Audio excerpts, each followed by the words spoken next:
You're tuned into the Spot Up Pod, the official podcast of the Spot Up Shot newsletter. I'm your host, Paul Garcia.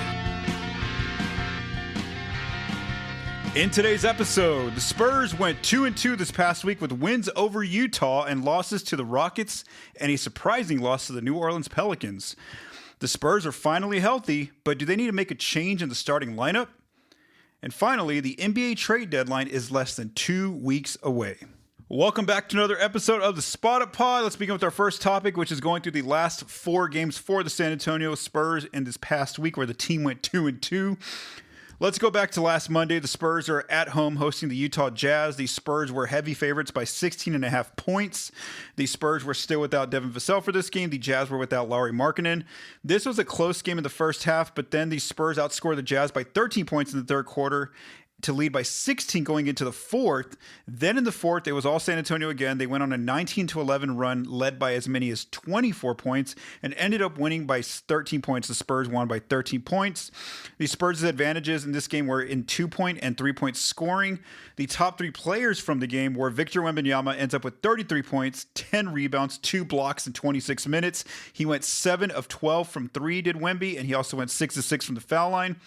After Wemby, Keontae George had a strong game for Utah with 30 points on 20 shot attempts, 12 of 14 from the free throw line and 6 assists for the Jazz. And then De'Aaron Fox was the third best player in this game with 14 points, 8 assists, and 5 rebounds, also 4 steals for the Spurs in 33 minutes. So the Spurs start off the week with a win.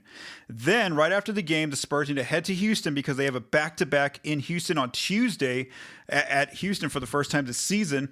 So the Rockets were favored by 4.5. The Spurs were, again, without Devin Vassell, but the Rockets were missing Steven Adams. And like I mentioned, this is the second out of a back-to-back for San Antonio. The Spurs actually came out well, leading by double digits for large chunks of the game, and they led by as many as 16 points. But then the fourth quarter came, and that is when the Rockets, made their comeback here. In the fourth, the Rockets outscored the Spurs 18-8 with 5.5 minutes left in the game to win by 5 points. The Spurs went very cold, shooting the ball from outside in the fourth, and also this was part of the reason why they had to take so many shots was because the Rockets' defense was just collapsing inside, really taking away the paint, which is where San Antonio wants to get to. And so combination of cold shooting and not being able to get into the paint forced the Spurs to have a very bad fourth quarter, and they ended up losing there to the Rockets. I put a film breakdown over on the spotupshot.com if you want to check that out. Something I will also note is that the Spurs didn't get any free throw attempts there in the fourth quarter, so they end up losing to the Rockets by 5. In terms of what was the biggest difference, it was the Rockets' 2-point scoring and also 3-point efficiency were the big differences in that game. Who were the top 3 players for the game? Julian Champagnie had a very strong game with 27 points, 8 rebounds, 2 steals. He made 8 of 16 3-pointers, and all of his scoring did come in the first 3 quarters, and the Rockets did a great job in the fourth of shutting down Champagnie, not really letting him get loose, or they blocked his 2 lone 3-point attempts there in the fourth. Then it was Alperen Sengun for the Rockets, so 20 points, 13 rebounds, and 9 assists for Houston. And also Reed Shepherd had a strong game off the bench with 21 points on 4 of 10 shooting from outside. But again, outside of Champagnie, a lot of the other Spurs players did struggle in this game against Houston. All right, now let's go to Thursday. The Spurs are still on the road. They're at Utah. The Spurs were favored by 12.5 points. There was no Devin Vassell again, and Luke Kornet sat out this game with an injury. The Jazz, of course, did not have Lauri Markkanen as well. So this was a close game for most of the night until the Spurs went on a 17-4 run in crunch time to end up winning comfortably by 17 points. I mean, it wasn't a comfortable win because, again, it went all the way down to crunch time. But, in those 5 minutes, San Antonio really took over, outscoring the Jazz 17-4. The Spurs' big advantages were in taking care of the ball with the turnover battle, getting to the free throw line and scoring there. Also, their 2-point efficiency and 3-point scoring really stood out.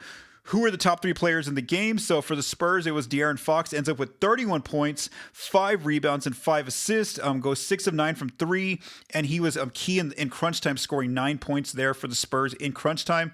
Victor Wembanyama has another strong game with 26 points, 13 rebounds, and 5 blocks, went 4 of 7 from 3. And then for the Jazz, it was Keontae George, ends up with 23 points on 15 shot attempts, 5 assists, and 4 rebounds. Now let's go to the most recent game for the Spurs, which was a loss on Sunday Sunday against the New Orleans Pelicans.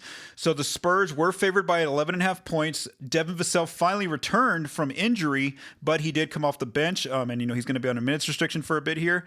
And also, the Pelicans pretty much had their entire team available outside of DeJounte Murray, who hasn't been able to play so far this season due to injury. But again, the Pels, when they have their full team together, they're actually a pretty good team. But again, the Spurs were favored by 11.5, so San Antonio should have won this game. So this was basically a close game in the first half, but then the third quarter comes and the Pels go on a 22-11 run to end up leading by as many as 20 points. And you got to remember, the Spurs have never made a 20-point comeback this season. They're 0-3. They had been 0-3 before this game. But the Spurs made that comeback a little bit. They went on a 24-5 run to start the fourth quarter. They get the game down to crunch time, but then it was in crunch time that they went cold again. The Pelicans outscored them 17-3 in crunch time to win by 9 points. So again, now the Spurs are 0-4 this season when falling behind by 20 points. The biggest advantage for the Pelicans was on the boards. They ended up out-rebounding the Spurs 58-46. The Pelicans had 19 offensive rebounds and 26 second-chance points. They also took away the paint from the Spurs and forced San Antonio to shoot threes, which of course the Spurs struggled there, making just 27% of their outside shots. So again, it's been that combination, some of these losses of teams taking away the paint, and then the Spurs have to make their outside shots, but that's not happening in some of these losses. The top three players from this game, this is how rough of a night it was for San Antonio. When I say top three players, I'm usually using the game score metric from pivotfade.com. And so I look at, between both teams who were the strongest players. And it was all Pelicans players. That none of the Spurs' players were in the top three. So Saddiq Bey was the best player, I guess you would say, by this metric. He ends up with 24 points, 10 rebounds, goes 7-9 from the free throw line. He grabs 4 offensive rebounds, goes 3-7 from outside. And I do want to note that Bey had played well this week. He ended up winning the Western Conference, or he was a nominee, should I say, for the Western Conference Player of the Week. Then Zion Williamson, has a strong game for New Orleans. 24 points, 10 rebounds, 4 offensive rebounds. The Spurs could not keep him out of the paint. He just kept driving in over and over. He ends up with 20 points from dunk layup range. And then Yves Missi, the Pelicans' backup center, has a strong game off the bench with 10 points, 14 rebounds, 6 offensive rebounds, and 2 blocks. So again, it was really the glass that was the issue for San Antonio, why they ended up losing this game that they were favored by almost 12 points and to win. So Vegas said the Spurs should have gone 3-1. That was also my prediction last week. I thought they would go 3-1 this past week, but because of that loss to the Pelicans, that really threw things off. And so the Spurs ended up underwhelming, going 2-2 in a week where they should have gone 3-1. Where are the Spurs now through 46 games of the season? They are 31-15. They're still barely holding on to that second spot out west, tied with the Denver Nuggets, as I am recording as of Monday evening. They are still on pace, the Spurs, for 53 to 55 wins, which would be well over their over-under. And, for the season, everything looks good still. Again, 53 to 55 wins possibly. They have the 9th-ranked offense. They have the 3rd-best defense. But, ever since Christmas, they have been struggling in their last 16 games. They're now 8-8, just a 500 ball club post-Christmas, where they have the 24th-ranked offense and the 4th-ranked defense. So, again, a lot of nights, it's been their offense is why they're losing some of these games. All right, for our second topic, let's just discuss, the team finally getting healthy on that loss to New Orleans, but also, one of the starters is really struggling, and so does there need to be a starting lineup change? So let's kind of have that discussion here. So by getting Devin Vassell back, the Spurs finally had their core 9-man rotation available for just the 8th game this season. So when they have their full squad available, they are now 6-2. They went 3-0 in December against OKC during the stretch. They went 2-0 against Washington, 1-0 against the Atlanta Hawks, and then they lost to the Cavaliers before losing Vassell. And then, of course, they just lost to the Pelicans right when Vassell got back. Now, regarding even though, again, their full rotation is available for these games going 6-2, we've only seen their preferred starting lineup, which is De'Aaron Fox, Stephon Castle, Devin Vassell, Harrison Barnes, and Victor Wembanyama.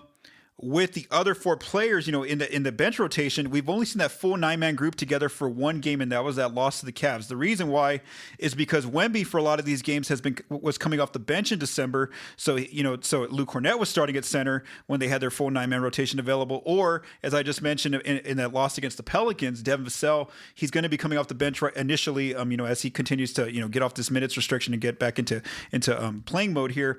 So again, regarding having like their full starting 5 plus having their core 4 players off the bench, they really have only had that lineup for one game, and that was that loss to Cleveland. So again, that's why it's understandable that the team might not want to make any kind of lineup changes and just see what they have. Maybe if they can keep all these players healthy together for maybe 10 to 15 games, going forward, maybe that'll be enough of a sample to see, what can this team look like, having, the starting five out there and then, bringing in Harper, Keldon Johnson, Julian Champagnie, Luke Kornet off the bench, mixed in with the starter there, or maybe Carter Bryant gets those minutes as well. So again, that's understandable that the team might not want to make a lineup change, and just kind of see what they have. But again, that's a little tougher because you just never know when injuries are going to pop up. Like I mentioned, we just saw Kornet go out for a game recently. Vassell had ended up missing more games than maybe initially thought. So that's one part of it. It would be understandable for the Spurs to kind of want to see what this lineup looks like together.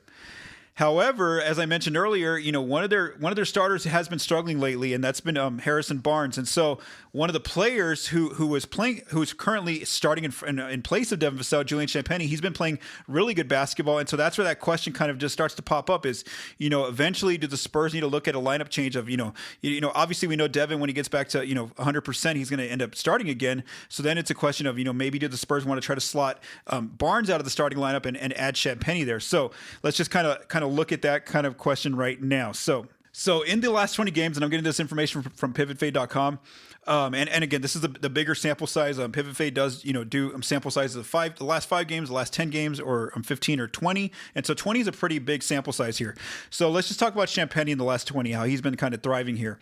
He's averaging 12.6 points per game, 6.9 rebounds, 28.8 minutes. The minutes are understandable that he's getting more minutes right now because Vassell's been out. He's shooting 37% from 3, 36.8%, and his game score is at a 10.3. Now a 10.3 game score basically means that he's playing slightly above average basketball, and the game score is basically when you take all the box score metrics and put them into one stat. So again, Champagnie's been starting. He's been playing over above average basketball here. Something to note is how he can kind of just go off for a 20-point night, like we saw against the Houston Rockets. He's had 7 games this season with 20 or more points. Now, again, talking about how he's really taken advantage of Vassell being out and really thriving in some of these games is that in his 7 games with 20 or more points, 4 of those games have taken place after Christmas, and that's important because that's actually when the Spurs have been struggling. Champagnie's at least been having some decent games here. And then we also have to throw out how he's a really good rebounder for his position. In 8 games so far this season, he's collected 10 or more rebounds. So again, that's another part that you're getting with Champagnie. It's not just his shooting that he's going to provide you and his spacing and his gravity out there, but also he's going to hit the boards hard, on mainly on defense, but still he can also crash some offensive boards as well. So that's something you're getting from him that maybe you're not going to be getting all the time from Harrison Barnes, is that extra part of his rebounding. And now let's talk about Barnes. And again, I'm looking at the last 20 games here. He's averaging 7.8 points in the last 20. 2.5 rebounds, 24.9 minutes, taking 4.3 three-point attempts. So again, the volume's a little bit less than Champagnie's, and he's still only making 29% of his threes. His game score is at a 5.8, which is basically below average. And so when we talk about Barnes's games with 20 or more points, he's only had 6 of those games this season, but none of them have come after Christmas when the team has been struggling. And obviously, we see that his main area to get points from is outside. And again, he's shooting 29% in these last 20 games, which that makes sense why he hasn't been able to kind of hit that 20-point mark. Plus, when we're talking about the rebounding, how often has Barnes had 10 or more rebounds? None this season. He hasn't had any games with 10 or more rebounds at all this season. So again, I know it's, height-wise, both players, they're listed as 6'7", both Champagnie and Barnes. But we have, again, you can see by the eye test and the numbers painted out as well, is that Champagnie is the better rebounder and defender. So again, that's kind of my question is, if the Spurs don't make a trade for a starting level player at a forward next week, one of the players I wrote about recently was Michael Porter Jr., but I really think that's a lot to give up to try to get Porter Jr., especially that he's playing really well for the Nets. So if the Spurs don't go out and get a starting level forward who might be available like MPJ, I should just throw out now that, reportedly Trey Murphy and Lauri Markkanen are not available for trade. That's why, I didn't mention their names. But if they don't go out and get a starting level forward, how much more do they want to just continue to have this starting five out there, especially with Barnes struggling unless he's able to get it together, or at some point here in these next few weeks, if it's either after the trade deadline or especially before the playoffs get here, do they want to at least try for maybe like 10 to 15 games what the starting lineup looks like with Fox, Castle, Vassell, Champagnie, and Wemby, just kind of seeing what that is as an option. That way when you get to playoff time, you have your two options of a starting lineup, whether it's Barnes starting at the 4 or maybe you have Champagnie out there as well. So again, that's just I think it's kind of early to say the Spurs need a lineup change because they haven't really had their starting five together, and it's only been 8 games with the entire team together. But again, eventually, I think that if Barnes' numbers don't start to get on the other side of this, kind of where he was early in the season in those first 3 months, then I think that question does need to come up here. All right, so for our third topic, let's just talk about how the trade deadline is now 2 weeks away. So I am recording this on Monday, January 26th. The trade deadline is quickly approaching on February 5th, a Thursday, which will be next Thursday. And so if you've been following spotupshot.com, you know that I've been writing some trade pieces this past week, and I wrote one on Friday called where I'm looking at some trade ideas for players with 1 year or less on their contract. And so the 4 players I discussed in here were Luke Kennard of the Atlanta Hawks, Guerschon Yabusele of the New York Knicks, Keon Ellis of the Sacramento Kings, and Michael Porter Jr. of the Brooklyn Nets. So again, I put some trade packages in there, and I just talked about I kind of gave the Spurs' perspective why they should do this kind of a trade, and then the other team's perspective on why they should take in the players that San Antonio is offering or the draft picks, etc. So again, visit thespotupshot.com if you want to read more details on there. However, I want to bring up one player specifically here in this episode, and that's Yabusele. So this past week, Ian Begley, a longtime member covering the New York Knicks, who's very plugged into their front office, said that the Spurs might pursue Yabusele here at the trade deadline. And so that makes sense because if we recall, the Spurs were one of the teams reportedly interested in Yabusele back in free agency before they ended up signing Luke Kornet, and Yabusele signed with the New York Knicks. So again, it makes sense that the Spurs would have interest in Yabusele. Also considering the connection with Victor Wembanyama, where we know that he and Wemby played very well together for the French national team and took them all the way to the gold medal game where they ended up losing to Team USA.